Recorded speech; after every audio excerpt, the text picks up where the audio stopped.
اور جناب پیچھے کا حال دیکھو اس کا، کتنی پٹائی کٹائی ہوئی، بھٹیوں میں کتنا تپایا گیا، اس نے صبر کتنا کیا۔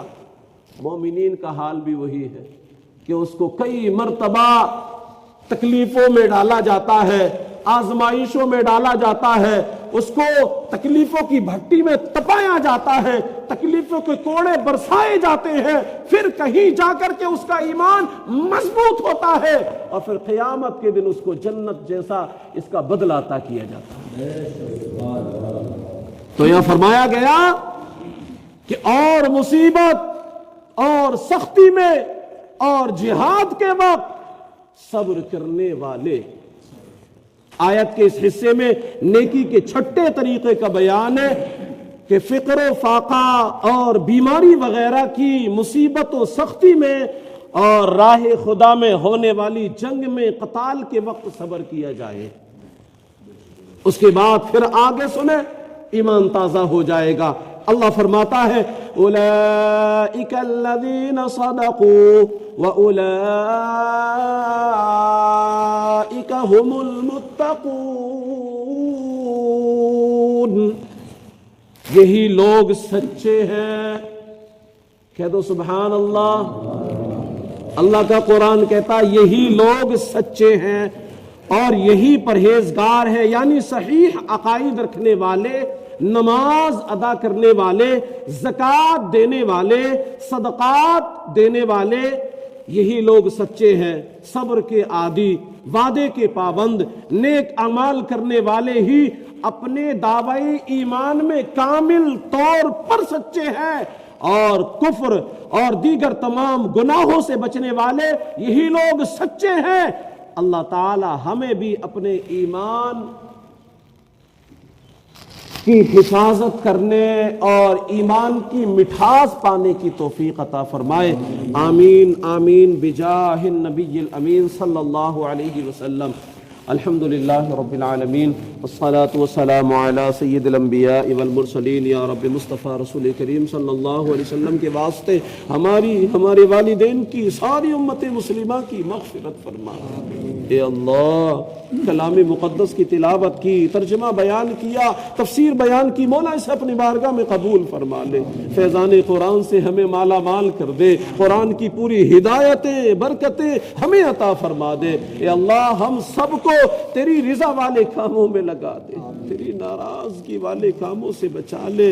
مولا، ہم سب کو تیری راہ میں دل کھول کر خرچ کرنے والا بنا دے۔ اے اللہ، ہمارے ایمان کی حفاظت فرما، اے اللہ ہمارے ایمان کی حفاظت فرما، صحیح اعمال بجا لانے والا بنا، وعدے کو پورا کرنے والا بنا دے، زکاتیں ادا کرنے والا بنا دے، صبر کرنے والا بنا دے۔ اے اللہ، غریبوں کا خیال کرنے والا بنا دے۔ اے اللہ، ہم سب کو تیرے محبوب کریم صلی اللہ علیہ وسلم کی سنتوں کا عامل بنا دے۔ مولا، ہماری دعاؤں پر اپنے محبوب کریم رؤوف الرحیم علیہ تحیت و تسلیم کے صدقے طفیل رحمت کی نظر فرما دے۔